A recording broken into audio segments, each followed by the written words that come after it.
Fala galera, prontos aí para a nossa segunda aula de ondulatória? Então, hoje a gente vai falar sobre elementos de onda. E essa aula vai ser dividida em duas. Vamos lá? Então, moçada, como sempre, não se esqueça de se inscrever no canal, curtir e ativa o sininho, que aí você recebe todas as informações. Quem quiser entrar também no meu grupo para receber as atividades, para receber os vídeos, só entrar aqui no link que está aqui na descrição, que tem aí o nosso grupo do Telegram e do WhatsApp. Bora lá então. Então, galera, se você perdeu a primeira aula, tá aqui em cima para que você acesse, mas aqui tem um pequeno resumo do que foi falado na parte introdutória, que é a classificação dessas ondas. Então, quando a gente fala de onda, aqui você pode notar que temos uma onda que é eletromagnética ou mecânica. Enquanto a onda eletromagnética transporta energia elétrica e magnética ao mesmo tempo, a onda mecânica transporta energia mecânica. Todas as ondas eletromagnéticas são transversais, enquanto que as ondas mecânicas podem ser transversais ou longitudinais. A diferença entre elas está na direção da sua vibração, quando a gente pega a referência da propagação. Então aqui a primeira onda é uma onda longitudinal. E a de baixo, de vermelho aqui, é uma onda transversal. E aqui a gente tem exemplos das ondas eletromagnéticas, que a gente pode ver que o espectro visível está aqui no meio, que é fininho. E a gente tem infravermelho, ultravioleta, depois, ali separando, ondas de rádio, raio-x e por aí vai. Então temos alguns exemplos. Enquanto que as ondas mecânicas, a gente pode separá-las nas transversais, que são ondas em cordas, molas e onda na água, no mar. E as ondas longitudinais pode ser o som, as molas e o mar. Você vê que mola e mar pode ter os dois tipos de onda, mas o som só pode ser longitudinal e a onda na corda ali só pode ser transversal, certo? Então vamos embora para elementos de onda. Então, moçada, eu separei aqui uma onda característica, que é uma onda em uma dimensão e uma onda transversal. Então, a gente pode representar vários tipos de onda dessa maneira, que fica mais fácil, mais didático. Então, pensando nesta onda, a gente vai ter 4 elementos nessa aula, que é a crista, o vale, a amplitude e o comprimento de onda. Então, começando pela crista, a gente vai pensar pela lógica, inclusive. A crista é sempre o ponto mais alto da onda, é a oscilação máxima, ela está no ponto mais alto. Então, no nosso desenho aqui, eu tenho uma crista nesse ponto, uma crista nesse ponto e uma crista nesse ponto. Vou colocar uma letra C aqui, crista, crista e crista, certo? Então a crista é o ponto mais alto da onda. Então tá aí a definição de crista, ponto mais alto de uma onda transversal, porque uma onda longitudinal não tem crista nem vale. O oposto disso, que é o vale, é o ponto mais baixo aqui, vale ou depressão. Vou colocar uma letrinha V aqui, e representa o nosso vale. Então é o ponto mais baixo da onda. Então está ali, definição, vale ou depressão, ponto mais baixo de uma onda transversal. Agora nós temos a amplitude, que seria a distância aqui de um ponto médio ou ponto de equilíbrio até a crista, ou até o vale, que seria uma amplitude negativa. Então você pode perceber que eu tenho o valor 3 e menos 3, certo? Esse eixo aqui, y, está medido em centímetros, então quer dizer que ele mede distância, comprimento. Então a gente pode colocar assim. Então essa distância que está aqui representada por uma letra A, do ponto médio até a crista, é o que nós chamamos de amplitude.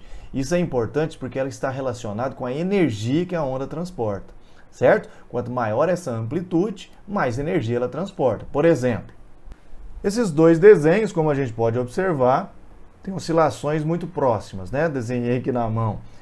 Isso quer dizer o seguinte, a onda de baixo tem uma amplitude maior do que a de cima.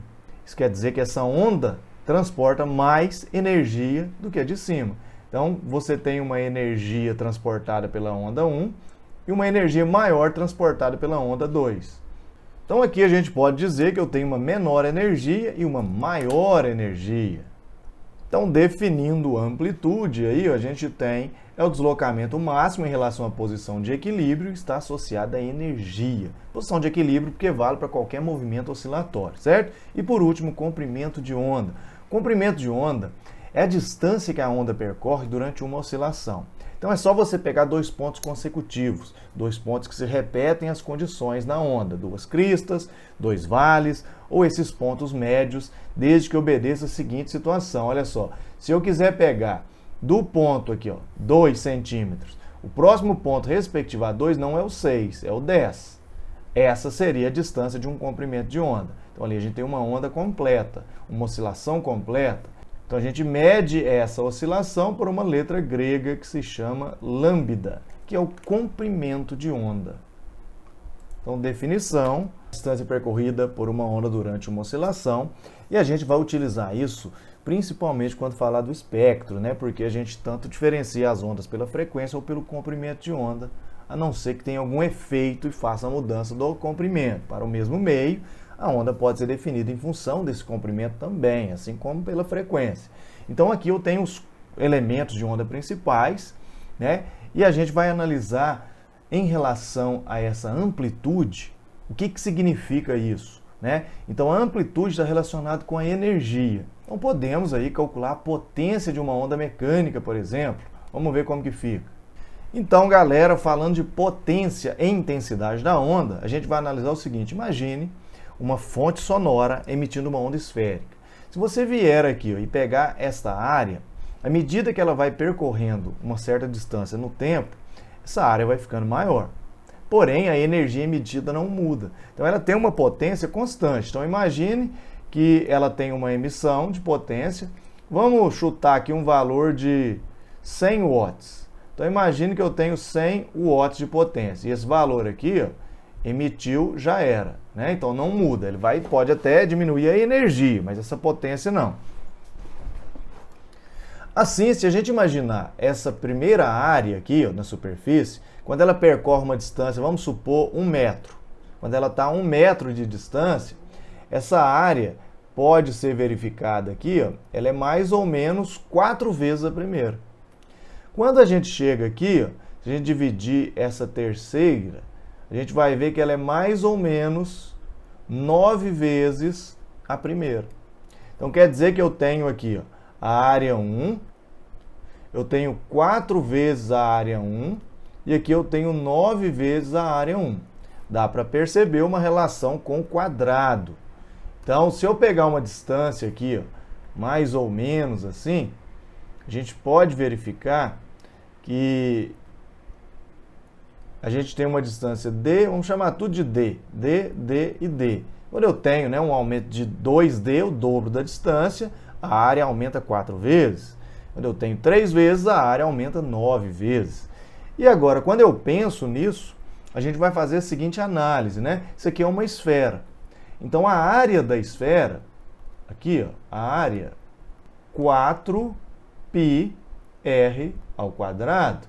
Então, a gente nota que essa área depende do raio, né? Então, a gente pegando a área total, então, numa proporção, a gente vê que essa realmente, né, à medida que o raio aumenta, a área aumenta com o quadrado. E a gente define a intensidade sonora aqui, ó, ou a intensidade da onda, como a potência dividido pela área, aonde eu tenho I de intensidade, P de potência e A de área. Então, nós temos aqui a intensidade, que é dada, né, em watts por metro quadrado, a área em metro quadrado e a potência em watts. Então, como a gente pode verificar, essa potência é 100 watts, quer dizer o seguinte, 100 joules por segundo. Então, quando ela está na área 1, ela vai ser distribuída pela área 1. Quando ela está na área 2, que seria o 4 vezes a 1, a gente vai distribuir nessa área maior. Então, você vai ver que essa potência, ela vai ser distribuída, a energia dela, né, da onda, nessa área. Então, com o tempo, a intensidade é que muda, a potência não. Então, por exemplo, se a gente quiser fazer uma relação simples aqui, ó, você pode pensar no seguinte, a intensidade 1 aqui seria a potência dela, né, dividido pela área 1, que seria, vamos deixar o seguinte, vamos chamar, né, vamos deixar só assim, área 1. Então, eu tenho, vamos colocar aqui, ó, seria o 100 dividido pela área. Mas o que acontece quando eu passo para intensidade 2, que que seria na área 2, eu teria a mesma potência dividido por 4 vezes a área 1. Então, eu teria 100 dividido por 4 a 1. Ou seja, eu tenho 25 dividido por A1. Quer dizer que ficou 4 vezes menor. À medida que eu passo aqui para uma distância maior ainda, né, que seria 9 vezes, eu tenho que a potência dividido por 9 áreas seria o 100 dividido por 9 a 1. Seria mais ou menos aí uns 11, né? 11 dividido por área 1. Ou seja, já ficou aí 9 vezes menor. Se eu tivesse uma distância 4 vezes maior, seria 16 vezes menor. E por aí vai. É assim que funciona a potência. Aí a onda, ela vai diminuindo a sua intensidade até chegar num ponto que a gente não consegue mais ouvir. Ou, por exemplo, uma onda eletromagnética, que o celular não consegue captar mais o sinal. Aqui a gente tem um exemplo, né, de limites de intensidade sonora medido em decibéis. Então você vai ter o seguinte, o ponto zero, que é onde a gente começa a ouvir. É claro que um ouvido perfeito, né? Você tem com 10 decibéis a respiração tranquila, de 20 a 30 um quarto silencioso, né? Uma conversa silenciosa 40, conversa normal já vai no 60, aí você tem ali ruído de trânsito, já vai lá no 80, que já incomoda. Buzina de carro vai no 90, que enche o saco. A britadeira, que é impossível de viver assim, né? Você tem que usar proteção auricular, porque com o tempo você pode ficar com graves danos aí no seu tímpano. Aí depois você tem um dano perigoso, né? Que a gente tem 120 decibéis. Depois, pior ainda, 140 para um estouro de rojão e 150 o motor a jato. Acima disso, realmente é muito perigoso para seu ouvido. Né? A gente ficar ali o ruído de 80, 90 e 100, com os anos, o seu ouvido realmente vai perdendo a qualidade da capacidade de audição. Né? Então aqui eu tenho uns exemplos sobre isso. Então essa, moçada, é a nossa segunda parte sobre ondas. Aí eu vou fazer um exercício na sequência. Não se esqueça de se inscrever no canal, curtir e compartilhar, hein?